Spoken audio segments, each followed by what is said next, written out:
So if you enjoy this video and want to see more content like this on the channel, you can show your appreciation by clicking on the PayPal link in the description box, and you can donate any amount that you feel is equivalent to the value of this video. Also, leave us a thumbs up. It helps us get more views. Welcome back to part 2 of this 2-part series with Jerome Corsi and others, talking about indictments that are coming to Americans that are going to shock the world. I'm very excited about this. The second half of this particular video is going to have information in it that was heavily censored in ways that I just can't go into. So I hope you enjoy this video. Watch it till the end. Share it, like it, spread it. It's really important information, and it will encourage the patriots. Thank you very much, Alex. All right, let's shift gears now, but into the same subject and more throughout the hour, North Korea, you name it, with the trends forecaster, our good friend Gerald Celente, trendsresearch.com. We'll get into all the big news you're coming on about the next segment, but just in a few minutes here, what do you make of Assange? What do you make of the president's lawyers now in this lawsuit against the president saying Assange did nothing wrong? I think that's the truth. That's what history shows, but that shows us where the president's going on that front. What do you think? Well, I think it's, what has Assange done wrong? He's put out information that's woken up a lot of people. And I remember when they first started with this whole WikiLeaks thing and said how it was going to damage our national security. What's going to damage? I mean, everybody knows they're spying on you. So I'm all in favor of Assange and all the others that are putting out the information that we, the people, should know about. You know, is it supposed to be a democracy? Oh, we only could tell you what we want to tell you? So no, I think Assange is guilty of nothing. And I believe he was framed in Sweden because of what he's doing. Well, that's been proven now, and you're absolutely right. I mean, look at you judge a tree by its fruits, as Christ said. The WikiLeaks was the catalyst to bring the republic back, the economy, and to shut down a lot of the corruption. Nothing's perfect, but I mean, its sunlight is a good disinfectant, and the great leakers like Seth Rich and others are patriots. They are, and again, why? You know, I'm sick and tired of these little clowns, these little boys and girls called lawmakers, telling us what we should know and what we shouldn't know. You know what they forgot? 2 words: public servant. Capiche? You work for us, Junior. Could you get that in your head? We want to know all the facts. Where are they? Why aren't you showing them to us? And save your crap about, oh, if the terrorists know about this, then it's no good. I've heard that line all my life, and you keep coming out with all this stuff on how they lie to us, how they deceive us, how they steal our money and give it to their friends and murderers. What Assange is doing is great. Jerry Corsi, my guest here for the rest of the hour. Jerry, I'm not sure where you want to start. You've been very active lately, covering a lot of these stories. Hillary Clinton, Trump's executive order. I'll just give you the floor. Where do you want to begin? Well, it's your choice. I mean, I think there's been a lot on this executive order that was signed last week that I've been following it very closely and also tying it in with QAnon. And they were interviewed earlier, the two individuals who run the Post, QAnon and channel and 8chan, and also the subreddit Calm Before the Storm _stream. I thought did a very good job of presenting what they're trying to accomplish with these blogs and following QAnon. I mean, the basic story is that President Trump last week declared a state of emergency, and with the executive order empowered Treasury to go and confiscate the assets of those involved in human rights abuses around the world, and named about 13 people that were clearly involved with the Clintons and played a major role, continue to play a major role with the Clintons. And that's going to be, those issues seem to indicate that President Trump is going to take very seriously this whole issue of human rights abuses going after these people. It actually did declare a state of emergency, named Eric Schmidt and Google as being resigning, largely because this order was signed, and that that puts Eric Schmidt right at the forefront of a whole issue on human rights abuses.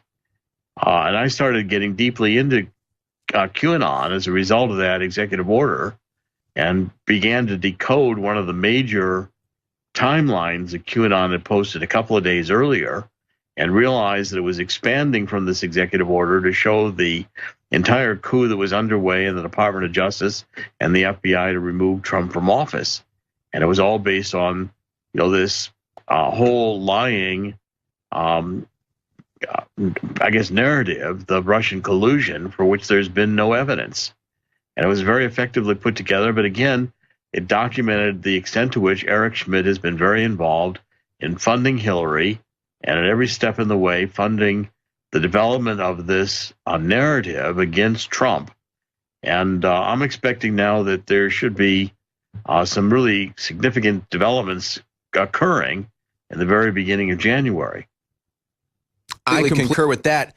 And I'm trying to recall, and maybe you can kind of jog your memory too, but I also believe there was some sort of announcement.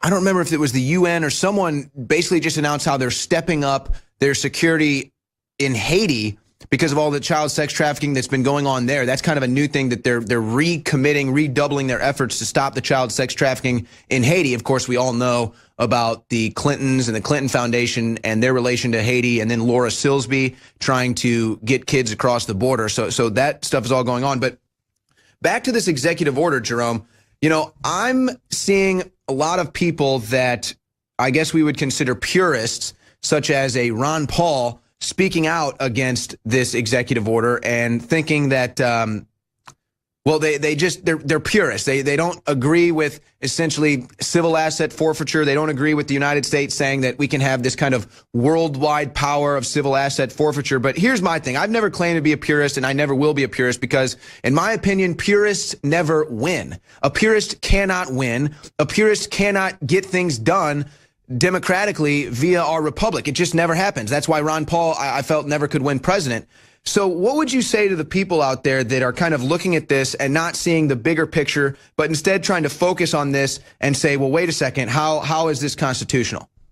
Well, first of all, it's consistent with the kinds of actions we have in RICO laws and other laws on the books, where you're not supposed to benefit from crime, so that those who are involved in drug trades or other massive criminal enterprises can't use the criminal benefits of that trade to defend themselves and to live a lavish lifestyle while they're under investigation.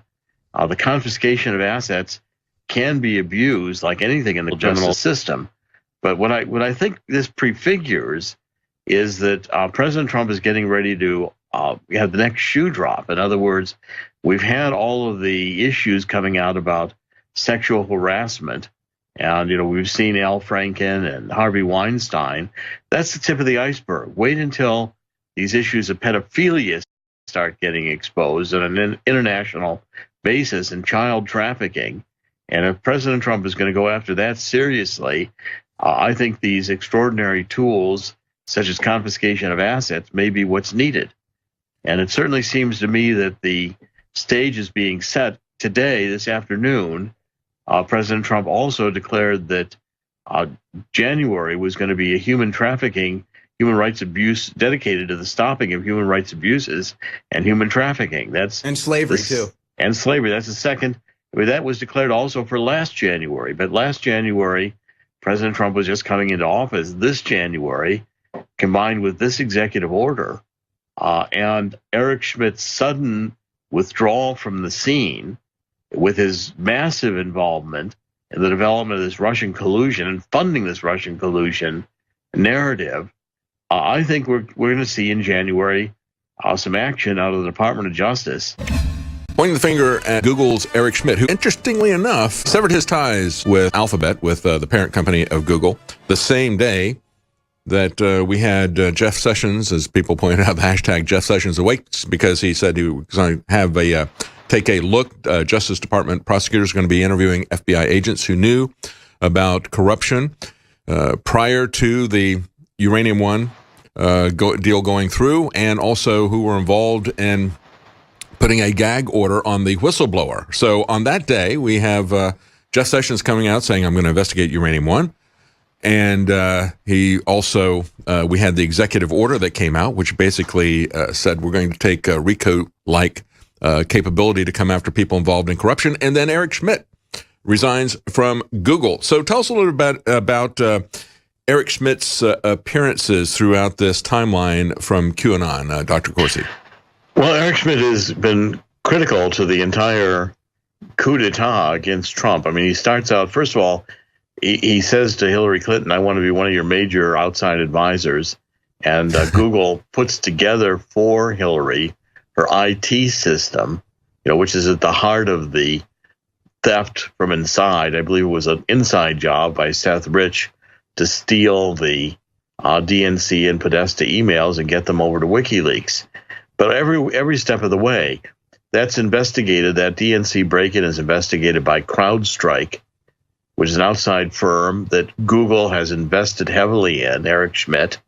And they said, well, it's Russian collusion. Of course, WikiLeaks quickly publishes Vault 7, which shows that the CIA can do a hack and leave fingerprints, making it look like it's the Russians. And so and of course, they refused to turn over their servers, too, to let anybody verify this. They said that they had found some evidence of Russian hacking because of viruses that were basically public domain type of stuff. They weren't like state intelligence. John McAfee had shot that down. But now there are calls out there saying, hey, it looks like maybe CrowdStrike might have even planted evidence on DNC quote-unquote hacked servers. So there's a lot of pushback now on this narrative. But again, CrowdStrike at the center of this and their connections to Google, as you pointed out. And then it continues. I mean, you get Eric Schmidt, who is involved with Perkins Coie. Perkins Coie, once the CrowdStrike report tanked because the CIA could have easily created, or CrowdStrike could have planted the evidence that it was a Russian hack, which it was not, to break into those emails. It was really Seth Rich who stole them from inside. I've argued that from the very beginning, and QAnon agrees.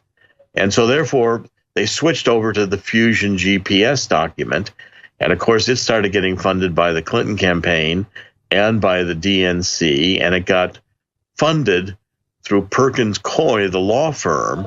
Well, Perkins Coie is also the law firm that did the Obama birth certificate, that whole fraud.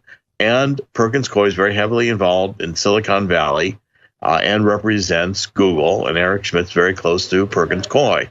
So what the Clinton campaign did and DNC, in order to launder their payment to Fusion GPS, is they paid the law firm Perkins Coie, and Perkins Coie then paid Fusion GPS.